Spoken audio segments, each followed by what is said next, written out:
Halo, assalamualaikum warahmatullahi wabarakatuh, Bapak Ibu semua. Selamat datang kembali di channel ini. Bapak Ibu sekalian, mungkin pernah mendengar ya tentang DTSEN begitu ya. Nah, ini bukan sekedar singkatan begitu ya, tapi ini adalah merupakan jantung daripada perencanaan program pembangunan dan bantuan sosial yang ada di Indonesia.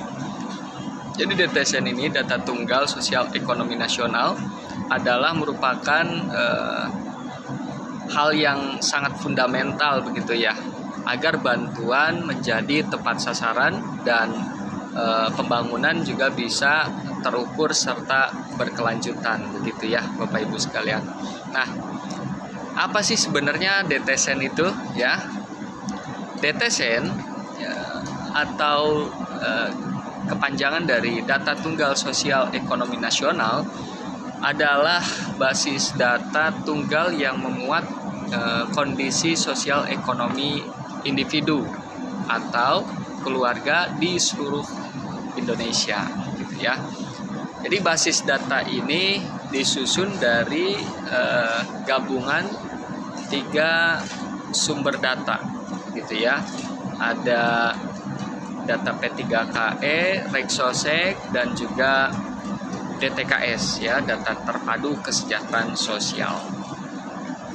Nah, data-data tersebut kemudian dipadu-padankan dengan data Dukcapil ya, agar data tersebut memiliki nomor induk kependudukan atau NIK yang valid begitu ya, yang benar ya, sesuai fakta gitu. Nah, adapun tujuannya adalah untuk menciptakan sinergi begitu ya antar kementerian ya, lembaga dan pemerintah daerah dalam hal ini, dalam rangka mencapai tujuan pembangunan yang terukur dan berkelanjutan. Seperti itu ya, Bapak Ibu sekalian. Kemudian Bapak Ibu, ada hal yang sangat penting yang perlu kita ketahui bersama, dan tentu ini menjadi satu pemahaman yang harus kita miliki, yaitu mungkin Bapak Ibu ada yang bertanya begitu ya, apa sih bedanya DTKS dengan DTSEN gitu ya. Nah, sebelumnya tentu kita mengenal DTKS ya, yang mana DTKS ini sebagai sumber awal penyaluran bantuan gitu ya. Nah, DTKS itu hanya berisi individu ya dan keluarga penerima bantuan sosial saja begitu ya. Kemudian memuat profil sosial ekonomi yang terbatas begitu ya, dan yang paling signifikan perbedaannya adalah DTKS itu hanya digunakan oleh lembaga, dalam hal ini Kementerian Sosial saja begitu ya. Nah, kemudian sementara itu DTSEN atau Data Tunggal Sosial Ekonomi Nasional itu jauh lebih komprehensif ya, jauh lebih detail ya. Jadi DTSEN itu berisi data populasi individu dan keluarga seluruh penduduk Indonesia, bukan hanya penerima bantuan sosial saja gitu ya. Kemudian DTSEN juga memuat profil sosial ekonomi secara lengkap ya. Dan di samping itu juga DTSEN memiliki pemeringkatan atau desil kesejahteraan yang ideal gitu ya, dan tentu saja desil tersebut digunakan sebagai basis penentuan target sasaran program pembangunan secara menyeluruh begitu ya. Jadi itulah beberapa perbedaan yang perlu kita pahami ya, terkait dengan perbedaan DTKS dengan DTSEN tadi.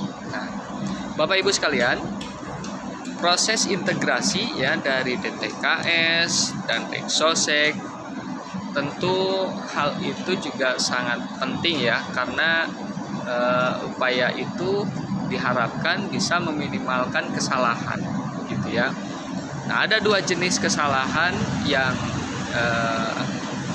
mudah-mudahan teratasi oleh kehadiran DTSN ini ya Bapak Ibu sekalian. Kesalahan yang pertama yaitu kita sering mendengar istilah exclusion error ya. Exclusion error ini kondisi di mana penduduk seharusnya menerima bantuan atau termasuk kelompok miskin, namun datanya tidak layak gitu ya oleh hasil pemeriksaan di lapangan. Ya. Nah, data ini tentu harus di exit ya, harus dikeluarkan. Nah, kesalahan yang kedua adalah inclusion error ya, yang mana kondisi di mana penduduk selama ini katakanlah ya itu mereka menerima bantuan sosial, namun sebetulnya dinilai tidak layak oleh hasil pemeriksaan sehingga harus dikeluarkan dari daftar tersebut ya. Nah, jadi Bapak Ibu sekalian, DTSN itu memastikan data yang digunakan adalah data yang valid gitu ya, data yang bersih setelah melalui konfirmasi dan penyaringan yang berlapis ya, yang bertahap begitu ya. Nah, Bapak Ibu sekalian, sekarang mari kita lihat seberapa detail begitu ya data yang dikumpulkan DTSN ini gitu ya. Nah, untuk menilai kondisi sosial ekonomi seseorang, maka DTSN menggunakan 9 variabel yang cukup lengkap begitu ya, yang variabel tersebut mencakup hampir seluruh aspek kehidupan ya. Variabel-variabel tersebut adalah diantaranya ya, misalkan identitas ya, ini adalah merupakan data dasar kependudukan ya, kemudian wilayah ya, kaitan dengan lokasi geografis begitu ya, kemudian kondisi tempat tinggal, jenis rumah, fasilitas ya, lalu pendidikan ya, tingkat pendidikan yang ditempuh, misalkan jenjang SD, SMP, SMA atau kuliah begitu ya. Kemudian daya listrik ya, akses dan kapasitas listrik misalkan. Juga di samping itu variabel yang lainnya adalah terkait dengan kepemilikan aset, misalnya kendaraan, ada motor, mobil, tanah dan lain sebagainya. Lalu pekerjaan begitu ya, jenis pekerjaan dan statusnya begitu. Nah, di samping itu juga ada variabel kesehatan ya, yang mana variabel ini merupakan akses ke layanan dan kondisi kesehatan dasar di keluarga atau individu tersebut ya. Kemudian variabel yang lain adalah tingkat kesejahteraan. Nah, ini adalah hasil akhir daripada pemeringkatan desil tadi ya. Desil kita tahu ya, desil itu kan ada terdiri dari desil 1 sampai 10 begitu ya.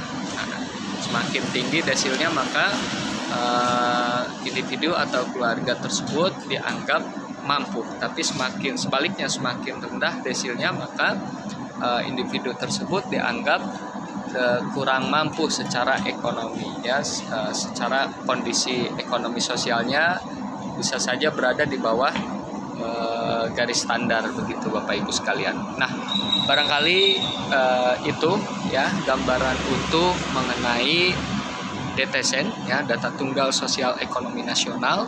Dengan data komprehensif tadi diharapkan program pemerintah semakin efektif begitu ya, tepat sasaran dan bisa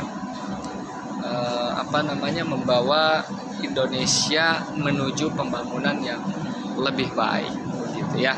Nah, Bapak Ibu sekalian, jangan lupa ya like video ini jika Bapak Ibu merasa informasi ini bermanfaat ya, share ke teman-teman, saudara, keluarga, tetangga begitu ya, jangan pelit informasi ya. Banyak orang di luar sana membutuhkan informasi ini ya, dan jangan lupa follow ya untuk konten-konten video yang mudah-mudahan bermanfaat buat Bapak Ibu sekalian. Sampai jumpa di video berikutnya. Assalamualaikum warahmatullahi wabarakatuh.